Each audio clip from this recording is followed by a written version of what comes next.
kwa sababu ni maji mengi. Tujaribu kuondoa mifugo wetu katika kingo za mito na katika maeneo tambarare mahali maji yanapitia, kwa sababu wakati huu mvua imetokea nyingi sana, ile ambayo haijawahi onekana katika eneo hili letu. Mliona yale yamefanyika Nairobi, mliona yale yamefanyika hapa Gesima. Nyumba kubwa ya gorofa kama 8 imekuja chini.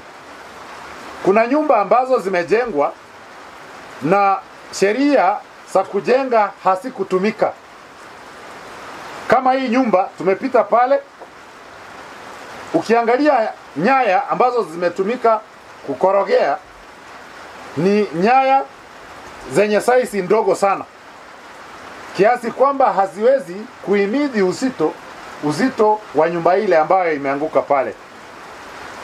Wacha tutii sheria za ujenzi na sheria za mipango ya miti. Miti imepangwa na mahali mitaro ya maji imewekwa. Tafadhali tusichenge kwenye mitaro ya maji, kwa sababu wakati tumejenga kwa mitaro ya maji na tumefunika, ama tumeweka soko kwenye mitaro ya maji, tumeweka vipanda kwenye mitaro ya maji, uchafu ambao umetoka kwa soko umeingia chini ya mitaro na kufunika, maji yatakapokuja kama wakati huu hayatapata njia zake za kupita. Wale watu engineers ambao walipanga miti na kuweka mahali maji yanapopitia hawakuwa wajinga. Lakini sasa sisi, ile hamu tuko nayo ya kunyakua mashamba na kujenga mahali popote imefanya tunaangamia. Na the mother nature is very ruthless. Wakati tunamdhulumu mother nature, we end up suffering. Let us all obey the construction rules, the planning regulations, and the town planning features and the programs ambazo zimewekwa. Sasa ukiangalia huko Syokimau, nyumba zote za chini ziko ndani ya maji. Vitu vimeharibika, watoto hawana mahali pa kukaa. Maji yameingia mpaka kwa kitanda, mpaka kwa jikoni, hakuna mahali. Watu wengine wamepanda juu ya nyumba kama wakati wa Nuhu. Walipopanda juu ya nyumba. Sasa mpaka pots zimekuja kuwaondoa pale ndio waende mahali watakapokaa.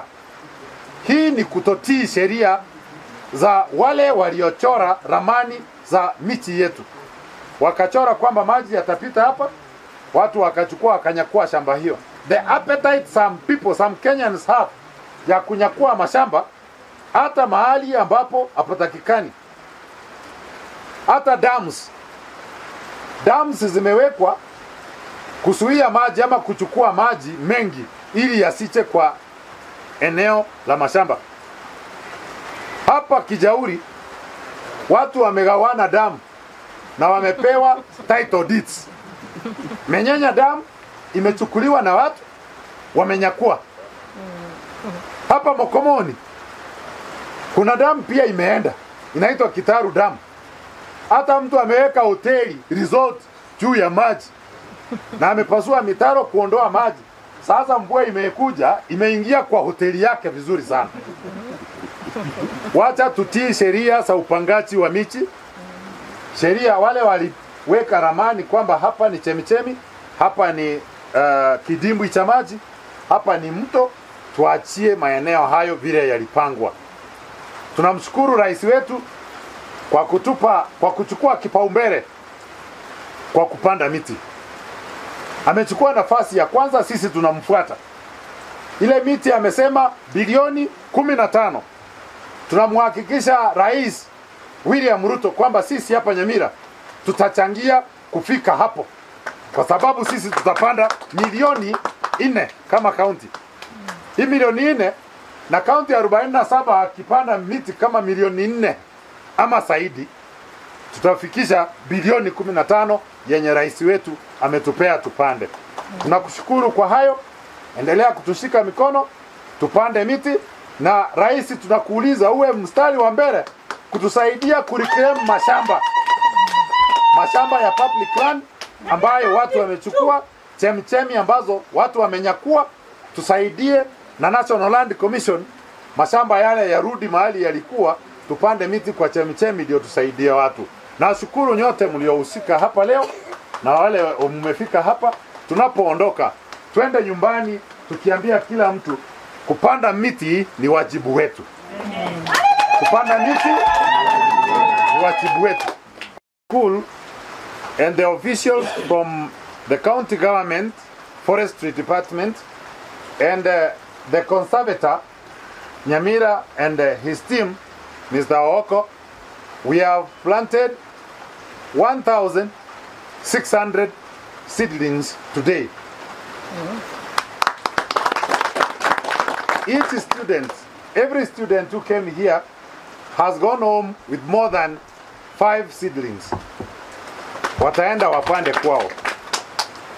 We have given the community also seedlings to plant for free. Na miti mingine tumeipanda papa hapa shuleni. Na tukiondoka tutaenda kupanda miti kuanzia wiki ijayo Jumanne. Kuna mahali ambapo tutapanda miti milimani na sehemu ambazo zimehifadhiwa kama mashamba ya serikali, na kuna chemichemi ambazo tunataka kuhifadhi pia kimazingira. Tutapanda miti. Tutapanda miti pale Ankora, tutapanda miti pale Riomego, Nyabisimba na Kera. Tutachukua miche ya miti pale, na tunawaalika wale wana kijiji, the community members kutoka maeneo hayo ambayo nimezungumzia, wajitokeze wakati tumetangaza kwenda kupanda miti pale. The Governor Nyamira County, His Excellency Amos Nyaribo, has given the department a target of planting 4 million seedlings of trees between now and December. Sasa kazi yetu ni increase the tree cover in Nyamira County. Na juu ya hayo tunataka pia tufanye kazi ya kuondoa gum trees kwenye riverines, kwenye chemchemi za maji na kwenye kingo za mito. Tunawahimiza wenzetu wale ambao wamepanda miti katika kingo za mito na katika chemchemi za maji, kwa hiari yao wakati hiyo mito midogo. Tutakata miti mita 6 kwa pande zote, upande huu mita 6 na upande ule mita 6, na tuko tayari na miche ya miti. Tutapeana miche ya miti for free kwa wakulima wetu ili wa replace ile miti ambayo wamekata na ile tutakaowapa. Miti ambayo haitakikani katika chemichemi za maji na katika kingo za maji ni miti ya eucalyptus, gum trees. Kwa Kiswahili tunaiita mikalatuzi. Hiyo miti itoke katika chemichemi za miti, kwa sababu hii miti imemaliza maji kwa njia inayofyonza maji mengi sana kwa siku. Mti mkubwa, kuna miti mikubwa inafyonza maji kufikia garoni 30 kwa siku. Hii inachangia katika kumaliza maji katika mito yetu, na tutapaki bila maji. Tumeishia kununua maji kila wakati tunapokuwa katika sherehe na tunapokuwa katika mazishi. Tunanunua maji kwa pesa nyingi sana, ili hali tuko na maji katika mito yetu ambao yameisha kwa sababu ya hii miti ambayo imepandwa katika kando za mito. Na wahimiza la pili, Mungu ametupa mvua na tumebarikiwa sana na mvua wakati huu. Tunaomba watu wa Nyamira, kwa sababu mito mingi imefurika, maji yamekuja juu katika mito, volumes za maji zimekuwa nyingi na maji yanakimbia kwa hasira kubwa sana.